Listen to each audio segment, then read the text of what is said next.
Good evening বন্ধুসকল, শুভ সন্ধ্যা। আশা কৰোঁ আপোনালোকৰ সকলোৰে ভাল। ইউনিভাৰ্ছ ব্ৰহ্মাণ্ডৰ ওচৰত সদায় প্ৰাৰ্থনা কৰোঁ যাতে আপোনালোকক সকলোকে ভালে ৰাখে, কুশলে ৰাখে। তাৰে কামনাৰে আজি ভিডিঅ'টো আৰম্ভ কৰিব লৈছোঁ। বন্ধুসকল, আজি মোৰ বিষয়বস্তু হৈছে বিধাতাৰ লিখন কোনেও সলনি কৰিব নোৱাৰে। ঠিক আছে, আমি সদায় কি হয়, আমাৰ জীৱনত কিছুমান পৰিস্থিতি আহি পৰে। ঠিক আছে, এনেকুৱা কিছুমান পৰিস্থিতি আহি পৰে যে সেই পৰিস্থিতিক লৈ পেলাই আমি উত্তেজিত হৈ পৰোঁ বা ৰাগ হৈ পৰোঁ বা সেই পৰিস্থিতিটোক আমি সলনি কৰিব চেষ্টা কৰোঁ। আমাৰ পৰিস্থিতিটোক আমি সলনি কৰি আমাৰ নিজৰ মতে কৰিবলৈ চেষ্টা কৰোঁ, যাতে এই বস্তুটো আমাৰ নিজৰ মতে হওক। যিকোনো বস্তু আমি নিজৰ মতে কৰিবলৈ চেষ্টা কৰোঁ, যে এইটো মোৰ লগত এনেকুৱা হৈ আছে, এনেকৈ নহ'ব, এনেকৈ হ'ব লাগিব। আৰু তাক লৈ পেলাই কি হৈছে, আমাৰ কেতিয়াবা তৰ্ক কাজিয়া এইবিলাকলৈ পৰিণত হয়। ঠিক আছে, আৰু কিছুমান অপৰাধমূলক কামো হৈ যায়। তো যোৱাকালিও মই এটা ভিডিঅ'ত কৈছিলোঁ যে কিছুমান আমি পৰিস্থিতি যেতিয়া নিজে সলনি কৰিবলৈ চেষ্টা কৰোঁ নহয়, সেই পৰিস্থিতি সলনি কৰাৰ বিপৰীতে আমাৰ এটা সংঘাতৰ সৃষ্টি হয়, এটা পৰিৱেশ বিনষ্টৰ নিচিনা কাম সৃষ্টি হৈ যায়। তো আমি যোনটো বিধাতাই আমাৰ লিখি থৈছে, আমাৰ লগত এইবিলাক যি হ'ব, সেইবিলাক আমি কেতিয়াও সলনি কৰিব নোৱাৰোঁ। আমি কেতিয়াও সলনি কৰিব নোৱাৰোঁ। তো তাক লৈ পেলাই আজি এটা ষ্টৰি ক'ম। তো ষ্টৰিটো ক'লে আপোনালোকে ভালকৈ গম পাব যে আমাৰ যোনটো বিধাতাই আমাক যি লিখি দিছে নহয়, আমাৰ যিটো ভাগ্য লিখি পঠিয়াইছে, সেয়া আমি কেতিয়াও সলনি কৰিব নোৱাৰোঁ। কিন্তু আমাৰ ভাগ্য আকৌ আমাৰ কৰ্মৰ দ্বাৰাহে লিখা হয় দেই। আমি যিখিনি কৰ্ম কৰি যাম নহয়, তাৰ দ্বাৰাই ভাগ্য লেখা হয়, কিন্তু লিখে বিধাতাই।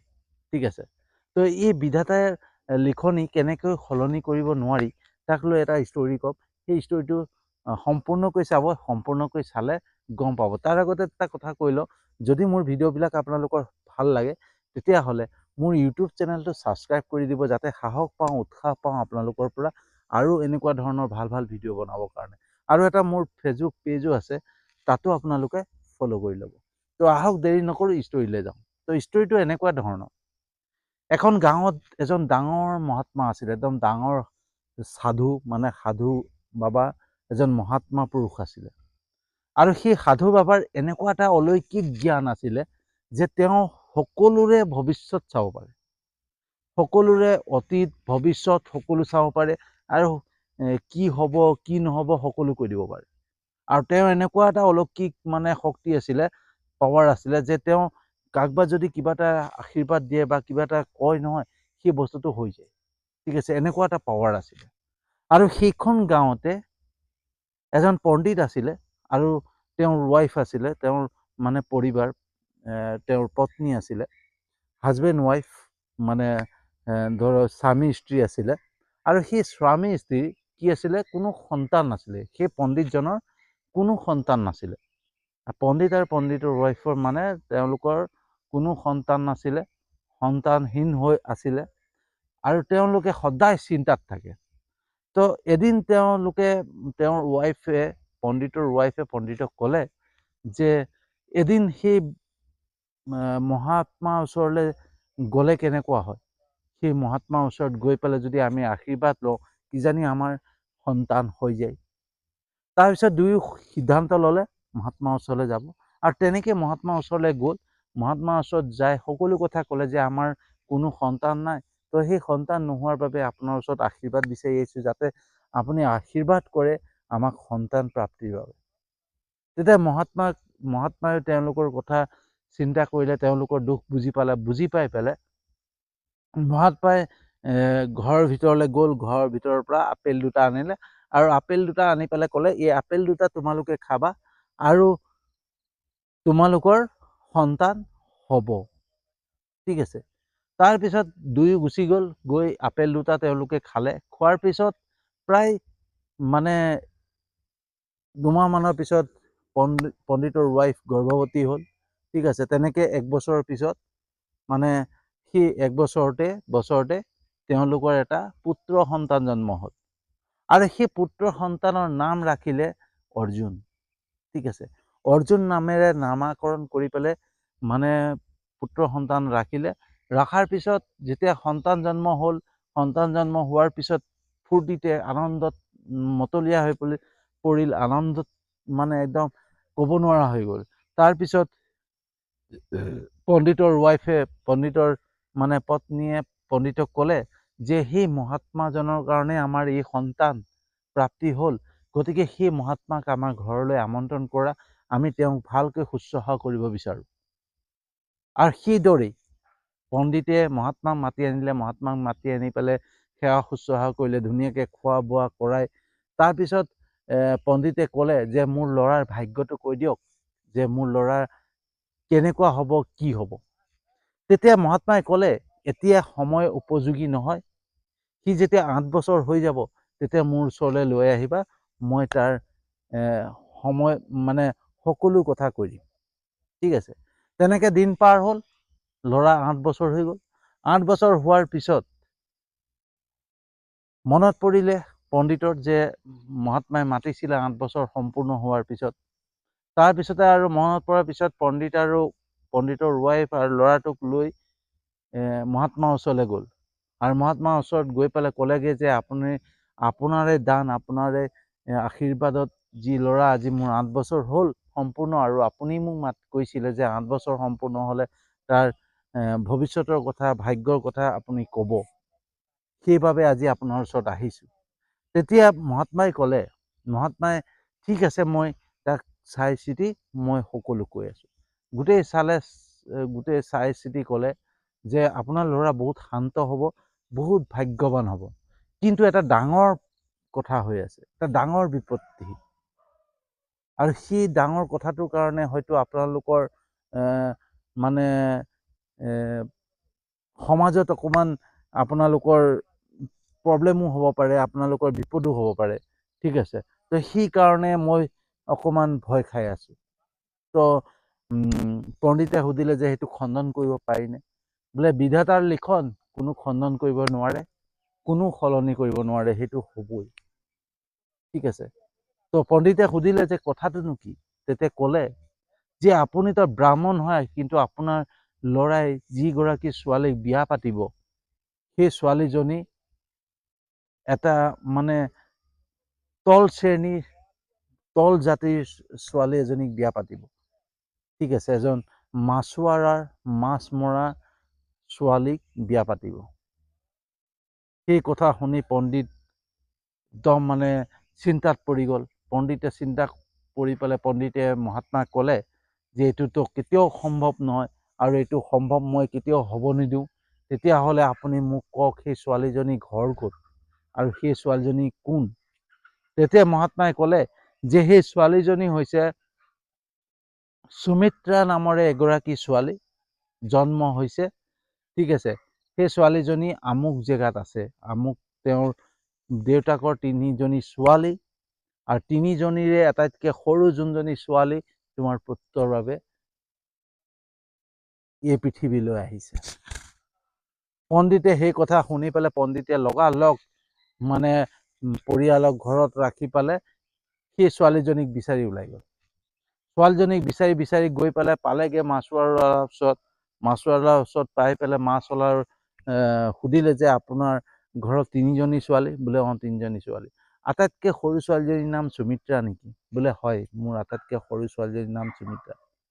তেতিয়াহ'লে আপোনাক এটা কথা কওঁ, বেয়া নাপাব, মই পণ্ডিত হয় কাৰণে আপোনাৰ ওচৰলৈ আহিছোঁ, আৰু আপোনাক এটা ভাল বাৰ্তা দিবলৈ আহিছোঁ। কিন্তু আপোনাৰ এটা দুখৰ কাম হ'ব, এটা হেৰি হ'ব যে আপুনি আপোনাৰ সৰু ছোৱালীজনীক ক'তবা পঠিয়াই দিব লাগিব। আৰু যেতিয়াই আপোনাৰ সৰু ছোৱালীজনীক আপুনি ক'তবা পঠিয়াই দিব, তেতিয়াহে আপোনাৰ ঘৰত পুত্ৰ সন্তানৰ জন্ম হ'ব। আৰু যদি নপঠিয়াই তেতিয়াহ'লে আপোনাৰ পুত্ৰ সন্তান নহয়। তেতিয়া মাছুৱাৰাজনে ক'লে যে এইটোতো সম্ভৱ নহয়, মোৰ নিজৰ ছোৱালীজনীক মই কেনেকৈ বেলেগলৈ পঠিয়াই দিম? এইটো কেতিয়াও হ'ব নোৱাৰে। ঠিক আছে। এইটো অসম্ভৱ কথা, আৰু মই তেনেকৈ কৰিব নোৱাৰোঁ কেতিয়াও, লাগিলে মোৰ পুত্ৰ সন্তানেই নালাগে। তাৰপিছত পণ্ডিতে চিন্তা কৰি পেলাই ক'লে যে আপুনি যদি বেয়া নাপায় মই আপোনাৰ কথা এষাৰ কওঁ। বোলে কওক। আপোনাৰ 3জনী ছোৱালী, মোৰ ঘৰত এটাও সন্তান নাই, কোনো সন্তান নাই, গতিকে মই আপোনাৰ সৰু ছোৱালীজনীক তুলি ল'ব বিচাৰোঁ, আপুনি দিবনে? তাৰ বিনিময়ত মই আপোনাক যি লাগে তাকে দিম।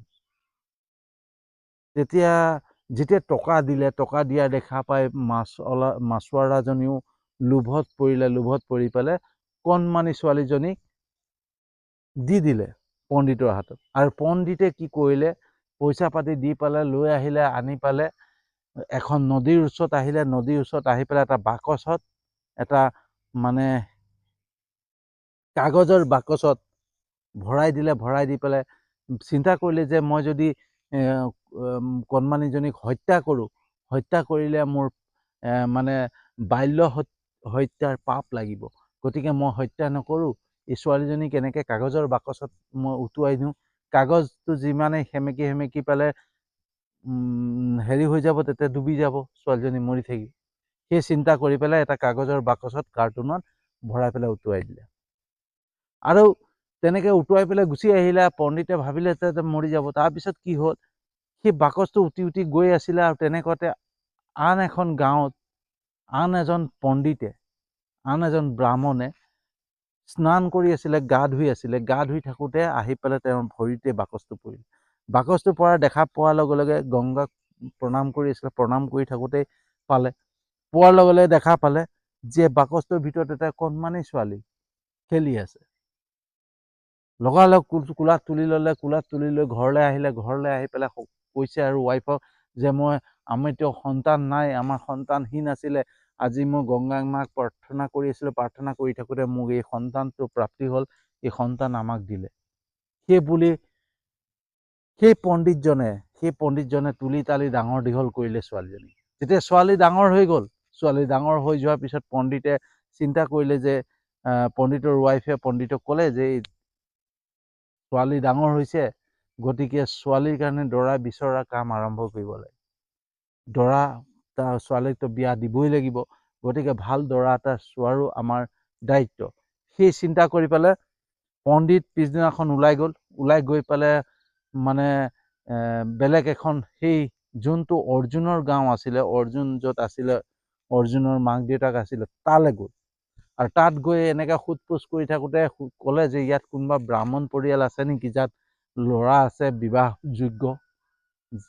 তেতিয়া মানুহে দেখুৱাই দিলে যে আমুকৰ ঘৰত যাওক, তেওঁৰ একমাত্ৰ ল'ৰা, তেওঁ বিবাহযোগ্য হৈছে, গতিকে তেওঁ যদি আপোনাৰ ছোৱালীক বিয়া পাতে তেতিয়া বিয়া পাতিব পাৰে। তেতিয়া তালৈ গ'ল। তালৈ গৈ কথা বতৰা পাতিলে।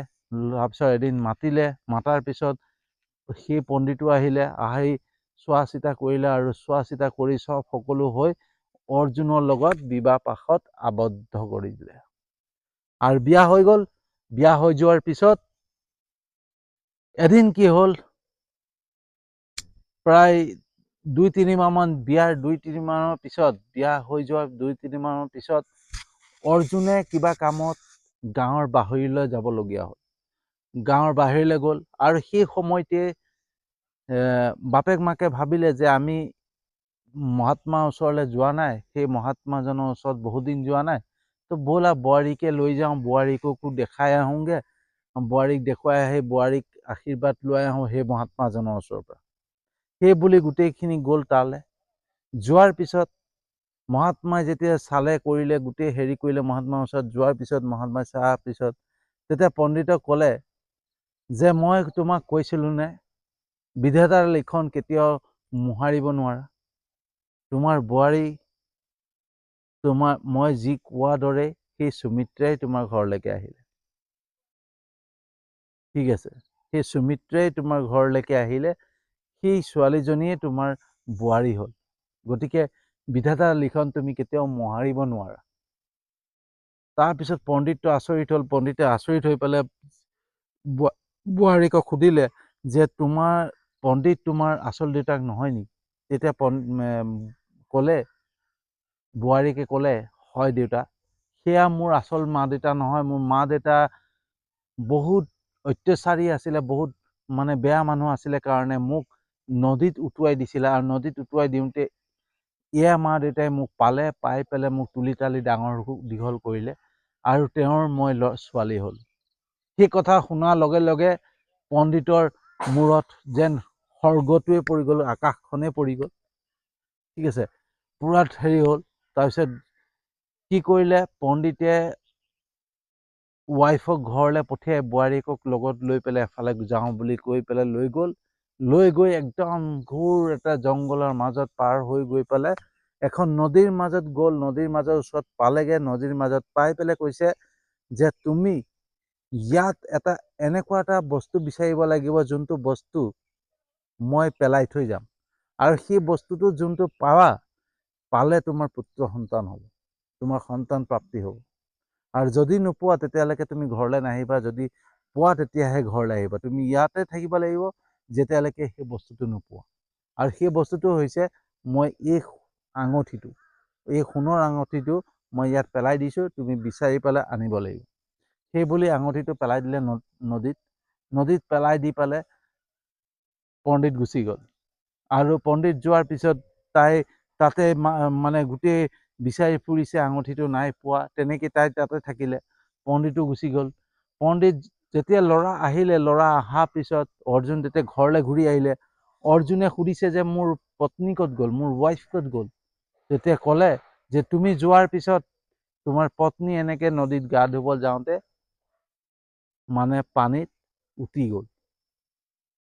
তেনেকৈ অৰ্জুন ভাঙি পৰিলে, বহুত হেৰি হ'ল। তেনেকৈ গ'ল দিন, অলপ দিন গ'ল।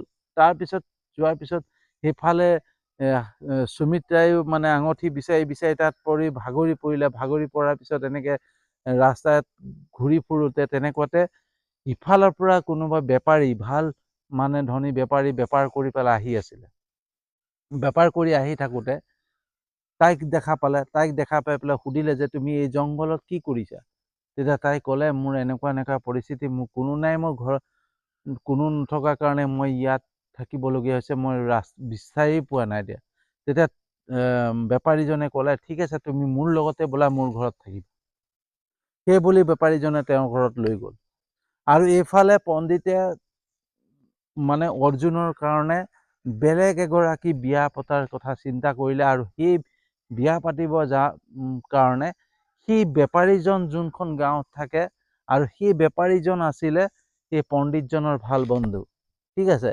তো বেপাৰীজনক য'ত থাকে সেইখন গাঁৱত পণ্ডিতে অৰ্জুনৰ কাৰণে বেলেগ ছোৱালী বিচাৰি গ'ল বিয়া পাতিব। আৰু বিচাৰি যাওঁতেই তাত যেতিয়া গৈ পালেগৈ, পালে যেতিয়া পণ্ডিত সেইখন গাঁও পালেগৈ, গাঁও পাই পেলাই বোলে ৰ'বা, কইনা চোৱাৰ আগতে আমি মোৰ ইয়াত ভাল বন্ধু এটা আছে, তেওঁক সুধি লওঁ, তেওঁক সোধ-পোছ কৰি লওঁ ছোৱালীজনী কেনেকুৱা কি কথা। তো তেওঁৰ ঘৰলৈ যাওঁ বুলি কৈ পেলাই তেওঁৰ ঘৰলৈ গ'ল। তেওঁৰ ঘৰলৈ যাওঁতে যেতিয়া আলহী আহিছে, আৰু আলহী আহোঁতে আৰু বহিবলৈ দিলে, বেপাৰীয়ে ধুনীয়াকৈ বহিবলৈ দিলে পণ্ডিতক।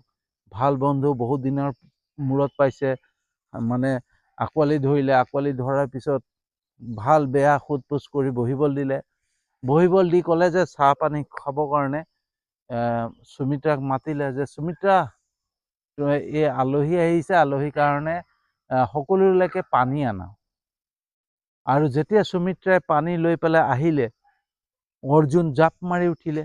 অৰ্জুনে কৈছে এয়া দেখোন মোৰ পত্নী, আৰু দেউতা তুমিতো মোক কৈছিলা মোৰ পত্নী মৰি গ'ল, কিন্তু সুমিত্ৰাতো ইয়াত আছে, কেনেকৈ সম্ভৱ। তেতিয়া পণ্ডিতে হাৰ মানি দিলে। পণ্ডিতে হাৰ মানি ক'লে যে মোক ক্ষমা কৰিবা তোমালোক দুইটাই, মই বিধাতাৰ লিখন মোহাৰিবলৈ গৈছিলোঁ, মই বিধাতাৰ লিখন সলনি কৰিব গৈছিলোঁ। গতিকে মই মনুষ্য হৈ পেলাই কেতিয়াও বিধাতাৰ লিখন, ঈশ্বৰৰ লিখন যোনটো লিখি পঠিয়াইছে সেয়া মই কেতিয়াও সলনি কৰিব নোৱাৰোঁ। সেয়া মই ভাবিবই নোৱাৰিছিলোঁ। মই অহংকাৰত পৰিছিলোঁ। মই নিজৰ মাজত থকা অহংকাৰে মোক মানে সকলো বেয়া কৰ্ম কৰাই গৈছিলে। তাৰ বাবে তোমালোকে ক্ষমা কৰিবা, এয়া ময়ে কৰিছিলোঁ সকলো। তাৰপিছত দুয়োকে মিলাই দিলে।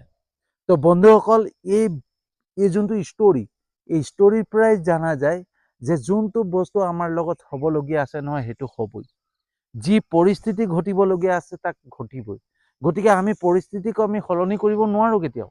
আমাৰ যোনটো বিধাতাই লিখি পঠিয়াইছে, যোনটো আমাৰ বিধাতাই আমাক লিখি পঠোৱা ভাগ্য, আমি সেই ভাগ্য আমি কেতিয়াও সলনি কৰিব নোৱাৰোঁ। বিধাতাৰ লিখন কেতিয়াও সলনি কৰিব নোৱাৰোঁ। আমাৰ লগত যি হ'বলগীয়া আছে সেইটো হ'বই, তাক কেতিয়াও আমি শেষ কৰিব নোৱাৰোঁ। গতিকে আমি তাক একচেপ্ট কৰিব লাগিব। যেতিয়ালৈকে আমি একচেপ্ট নকৰোঁ, যদি তাক একচেপ্ট নকৰোঁ, তাক সলনি কৰিবলৈ যাওঁ নহয়, তেতিয়া এই পণ্ডিতৰ নিচিনাকৈ হ'ব। যোনটো বস্তু আমি কৰিবলৈ গৈছিলোঁ সেই বস্তুটোতে আমি পণ্ডিতে ধৰা পৰিলে যে ছোৱালীজনীক মাৰিবলৈ চেষ্টা কৰিছিলে, কিন্তু মাৰিব নোৱাৰিলে, কাৰণ বিধাতাৰ লিখনেই আছিলে যে তাৰ লগত অৰ্জুনৰ লগত তাৰ বিবাহ পাশত আবদ্ধ হ'ব, বিবাহ তাৰ লগতে হ'ব। কিন্তু পণ্ডিতে সেইটোক মোহাৰিবলৈ গৈছিলে, সেইটো সলনি কৰিব গৈছিলে, কিন্তু সেইটো সলনি কেতিয়াও কৰা সম্ভৱ নহয়। সেইটো ঘূৰি পকি তেওঁৰ ওচৰলৈকে আহিব। তেনেকৈ আমি যোনটো বস্তু যদি নোহোৱা কৰিবলৈ যাওঁ নহয়, যে এই বস্তুটো নোহোৱা কৰিব লাগে, এই পৰিস্থিতি সলনি কৰিব লাগে, সেইটো অসম্ভৱ। যিটো পৰিস্থিতি আহিছে, যিটো আমাৰ বিধাতাই লিখি পঠিয়াইছে, সেইটোৱে হ'ব। আৰু তাক একচেপ্ট কৰিব লাগে, আমি তাক গ্ৰহণ কৰিব লাগে। কাৰণ তাক গ্ৰহণ কৰিলে হয়তো বিধাতাই আমাৰ কাৰণে কিবা এটা ভাল চিন্তা কৰি ভালেই কথা লিখি পঠিয়াইছে, হয়নে? তাক যেতিয়াই গ্ৰহণ কৰিম নহয়, তেতিয়াই চাব আমাৰ ভাল হ'ব আৰম্ভ কৰিব। আৰু যদি বিধাতাৰ লিখনি আমি সলনি কৰিবলৈ যাওঁ, তেতিয়াহ'লে আমি বিপদত পৰিব লাগিব। তো বন্ধুসকল, ভিডিঅ'টো কেনেকুৱা লাগিলে জনাব। যদি সঁচাকৈ ভাল লাগিছে, লাইক কমেণ্ট শ্বেয়াৰ যিমান পাৰে কৰিব, যাতে বিধাতাৰ লিখন কোনো সলনি কৰিব নিবিচাৰে। যিটো আমাৰ মাজত পৰিস্থিতি আহিছে, যিখিনিয়ে হৈছে, হ'বলৈ দিব লাগে আৰু তাক একচেপ্ট কৰিব লাগে, তাক গ্ৰহণ কৰিব লাগে, যে আমাৰ যাতে আৰু কিবা এটা ভাল হয়।